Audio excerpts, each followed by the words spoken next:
Brought to you by Goldie Masale. Goldy chole मसाले, जहाँ जाएं रिश्ते बनाएं। गोल्डी लाए हैं फ्रेश लॉक टेक्नोलॉजी जो रखे मसालों को हर समय fresh. We're negotiating now, and it'd be great if we could do something, but they have to open it up. They have to open up the Strait of Hormuz. Donald Trump सुबह उठते हैं, जो मन में आता है कह देते हैं। ये उनकी रोजमर्रा की जिंदगी का एक अहम टास्क बन गया है। इस बार दुनिया के सबसे अहम तेल रास्ते यानी कि स्ट्रेट ऑफ हॉर्मुज को ट्रंप ने स्ट्रेट ऑफ ट्रंप कह दिया। तो बात कुछ यूं है कि 27 मार्च को मायामी में हुए फ्यूचर इन्वेस्टमेंट इनिशिएटिव में ट्रंप भाषण दे रहे थे। बात चल रही थी ईरान और जंग की। तभी उन्होंने कहा कि ईरान को स्ट्रेट ऑफ ट्रंप, मेरा मतलब है हॉर्मुज, खोल देना चाहिए।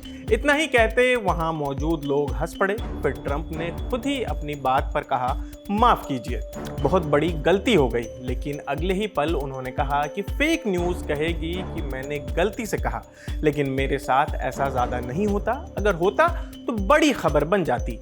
अब ये बयान ऐसे नहीं आया है। असल में स्ट्रेट ऑफ हॉर्मुज इस वक्त अमेरिका, इजराइल और ईरान के बीच चल रहे टकराव का बड़ा केंद्र बना हुआ है। ये वही रास्ता है जहां से हर दिन करीब 2 करोड़ बैरल तेल दुनिया भर में जाता है। लेकिन अभी हालात ऐसे हैं कि ईरान ने इस रास्ते को लगभग बंद कर दिया है।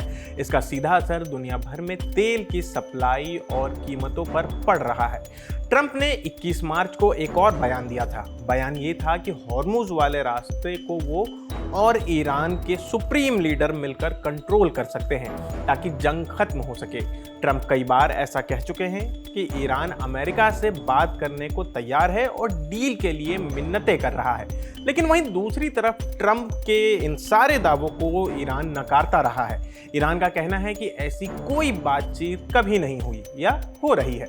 द न्यूयॉर्क पोस्ट ने एक सोर्स के हवाले से अपनी रिपोर्ट में लिखा है कि ट्रंप स्ट्रेट ऑफ हॉर्मुज पर कंट्रोल लेने की कोशिश में हैं और इसका नाम बदलना चाहते हैं। नाम बदलकर स्ट्रेट ऑफ ट्रंप या स्ट्रेट ऑफ अमेरिका रखने की सोच रहे हैं। वैसे भी नाम बदलने में ट्रंप की रुचि पहले से ही रही है। वो गल्फ ऑफ मैक्सिको का नाम बदलने की बात कर चुके हैं। ट्रंप ने तब कहा था, हम गल्फ ऑफ मैक्सिको का नाम बदलकर गल्फ ऑफ अमेरिका करेंगे। यह नाम सुनने में भी अच्छा लगता है और बड़े इलाके को कवर करता है। ये सही है। द न्यूयॉर्क पोस्ट से अमेरिका के एक अधिकारी ने कहा है कि हम इस रास्ते को वापस ले रहे हैं। इस रास्ते से मतलब है स्ट्रेट ऑफ हॉर्मुज का। ये तय है, अब कोई हमें इस रास्ते को लेकर ब्लैकमेल नहीं कर पाएगा।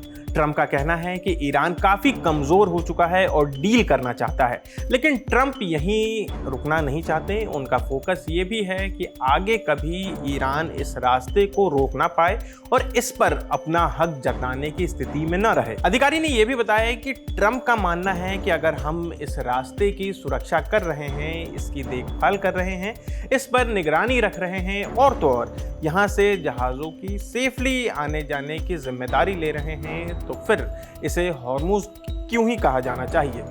क्यों ना हम इसे स्ट्रेट ऑफ अमेरिका कहें?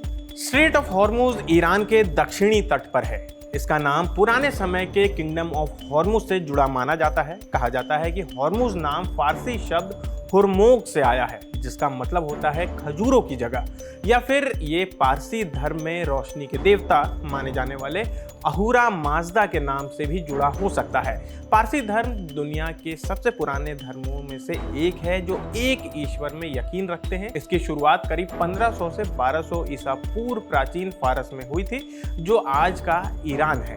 1500 के दशक में ये पुर्तगाल के समुद्री साम्राज्य के अधीन था। उस वक्त ये हॉर्मुज आइलैंड को कंट्रोल करता था। फिलहाल इस खबर में इतना ही। आपकी इस खबर पर क्या राय है हमें कमेंट करके ज़रूर बताएं। मेरा नाम आसिफ है। इस वीडियो को रिकॉर्ड किया है हमारे साथी दानिश ने। देखते रहिए दी ललन टॉप। शुक्रिया।